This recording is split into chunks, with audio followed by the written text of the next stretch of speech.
Hi guys, welcome back to the channel. In today's lecture, we are going to discuss about the force method and the displacement method. Okay, we'll see what is the difference between these two methods. Okay, because in the previous lectures we already studied about the force method. Okay, and now we are going to study about the slope deflection method. So before moving to that topic, we need to have some idea regarding what is displacement method and what is force method. Okay, so in the previous lectures, we have learnt about the virtual load method, okay, consistent deformation method, theorem of least work method. These are basically force methods, okay. Theorem of least work,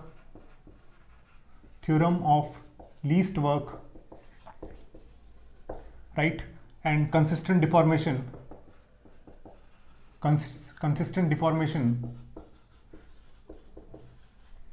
and virtual load method, okay. So these are basically the force method, okay. And then in the displacement method, we are having slope deflection method,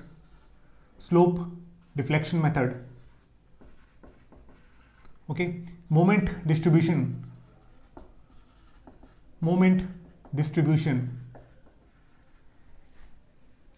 and there is also stiffness method.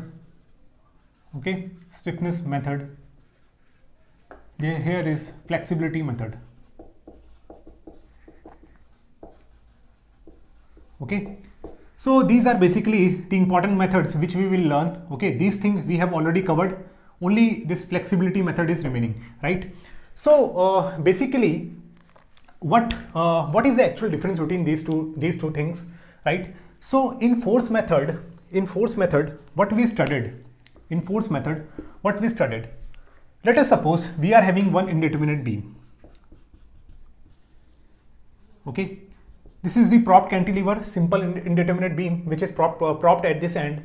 And let us suppose this is support A and this is support B. Okay, so in this what you can say that in the force method, what we need to do, we need to find the static indeterminacy of this beam, right? So what should be the static indeterminacy of this beam? Here we are having one vertical reaction and one moment will be there, okay, and at this point there will be a vertical reaction, right? So the static indeterminacy of this beam is basically 1. Okay, so this beam is statically indeterminate to 1 degree, you can say that, right? So after finding this thing, what we did over there is that we find the redundant component. Okay, so let us suppose this B reaction is redundant, this VB reaction is redundant. Okay,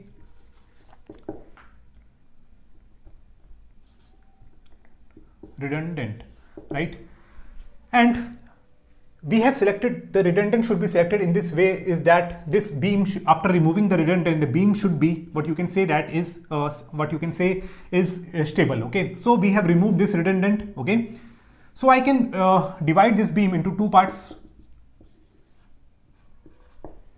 Okay, and let us suppose some load is acting at this point P. Okay, some load is acting, right? Now after finding the redundant and after what we will need to do is we need to write the compatible equation at the point of the redundant, at the location of the redundant. Okay, this is the second step. Okay, so after finding this you can state as static indeterminacy of the beam, and after choosing the redundant force, what we will do, we will write some compatibility equations. Okay, at this point. So compatibility equation, if we write, so this is delta deflection due to load, okay, and here there is some deflection which is delta B due to VB. Okay, so our compatibility equation is delta L plus delta B is 0. Okay, so this is basically the second most important part in this what you can say that in the force method. Okay, now what we did over there is that in this after writing the compatible equation, the compatible equation is at this support VB, our deflection due to load and deflection due to B is some summation will be 0. Okay, because this support will not allow this beam to move down, right? So now what we will do, we will write deflection in terms of force. This displacement function should be function of force. Okay, right? And this force, let us suppose this is F. Okay, and this delta B is function of you can say is that VB. Okay, so now the next step is to write this load, what you can say that is the displacement load function. Okay, displacement load function. Why displacement load function? Because we are writing displacement in terms of force. Okay, in terms of force we are writing the displacement, right? So after finding this displacement, and what I meant by that is that you need to calculate what is the deflection delta L due to this load acting at when the load is acting at this point. You need to find what will the deflection at B point. Okay, so this is delta L. So you can easily find these things, right? So after finding the displacement load function, what is the next step? Next step will be, again, this we need to keep this displacement, use the compatibility equation. Use the compatibility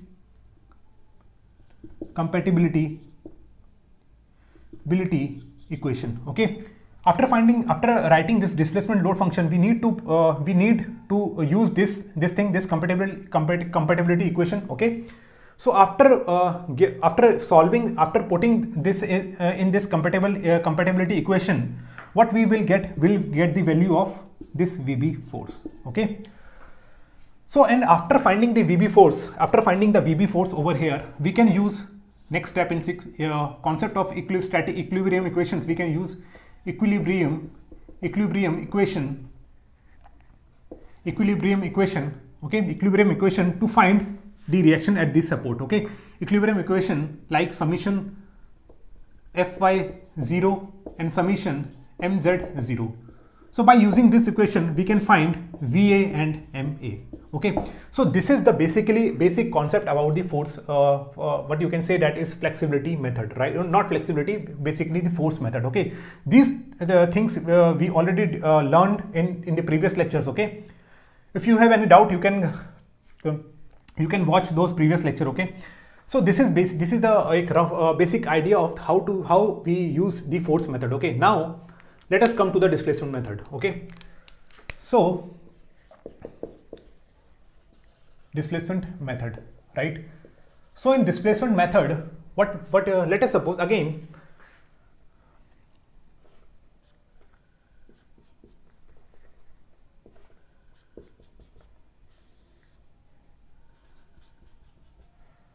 okay, let us suppose I'll use this thing. Okay, this is A support and this is B support. Okay, so in displacement method, what we first in here we need to find what is the kinematic indeterminacy of this beam. Kinematic indeterminacy of beam. This is the first step. This should be the first step. Okay, so here you can see that what is the kinematic indeterminacy of the beam is always we need to calculate the degree of freedom at the node point. Okay, so what are the node points in this beam? At this, one node point is this node 1. Okay, and here this is node 2, right? So we need to calculate what are our degree of freedoms at these node points. Okay, so here in this beam we have only 2 node points at the end of supports only. Okay, so when we need to calculate the node point or degree of freedom at nodes, at this point there will be the deflection, the delta will be 0 and theta will be 0. Okay, and this point will have only some theta value, right? Some theta B will be there. Okay, delta B will be 0. So you can say that the kinematic indeterminacy of this beam is basically 1, right? So first we need to find the kinematic indeterminacy of this beam. Okay, the first step. Then what we need to do over here is that we need to have some equilibrium equations. Equilibrium equations. Okay, equilibrium equation corresponding to each displacement. Okay, what I meant by that is that, let us suppose if this is the continuous beam over here. Okay, so this beam will deflect like this. Okay, it has 3 degrees of freedoms. There is one θ1, θ2 and θ3. Okay, so this theta is basically caused due to what you can say that is basically caused due to bending. Okay, when loads are applied, and this when loads are applied, this beam will bend like this. Okay, so what we are doing over here at this point, if I consider this B support, it will look like this. Okay, so after bending, it became like this. Okay, so we need to write the equilibrium equation for this. You can say that this support B. Okay, so let us suppose the internal reaction which is generated due to this theta, let us suppose this is M1 over here. Okay, and here it is M2. So if we want to write the equilibrium equation corresponding to this theta, this is nothing but this is this is anti-clockwise, so this at joint it will be clockwise, and this is clockwise, so at here it will be anti-clockwise. Okay, so again the equilibrium equation will be nothing but M1 M2 minus of M1 will be 0. Okay, I have considered the sign over here. It can be M1 plus M2. Basically this joint should be in equilibrium. Okay, so here what we did, we somehow find the compatibility equation, and here we will use the concept of joint equilibrium. Okay, equilibrium equation we will use. Okay, this thing we will learn in slope deflection method. Okay, I'm just giving the example over here. Okay, so we write the equilibrium equation like this. Now here what we did over here is that we write the displacement in displacement, the function of force. Okay, and here what we will do, we'll write this internal moments,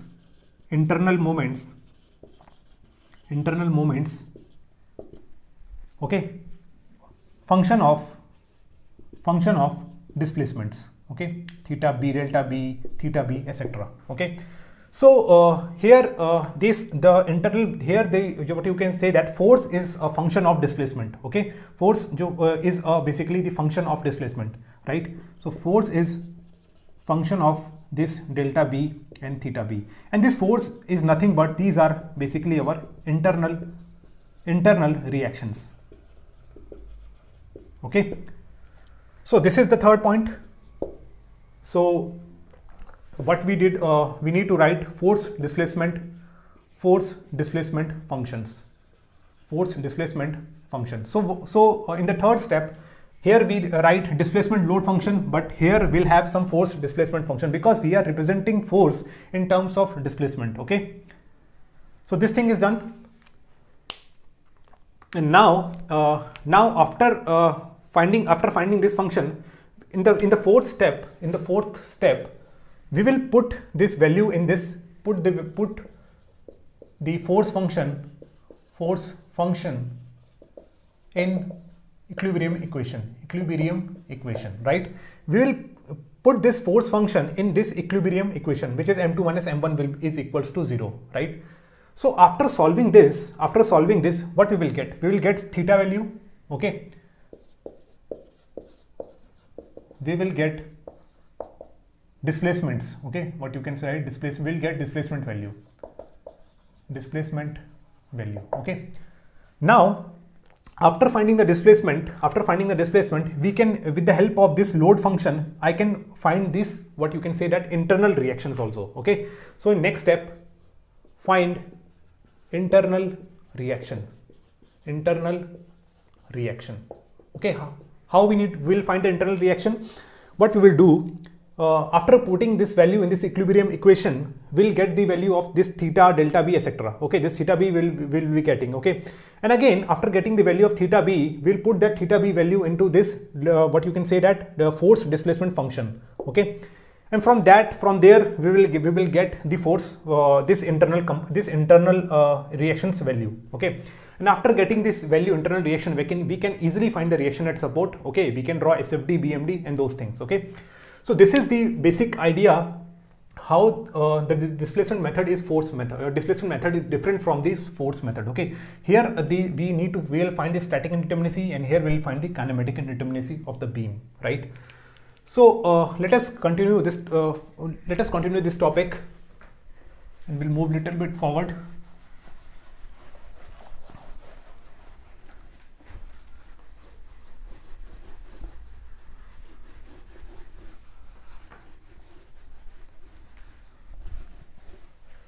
Okay, now let us suppose if we have a structure over here. Okay,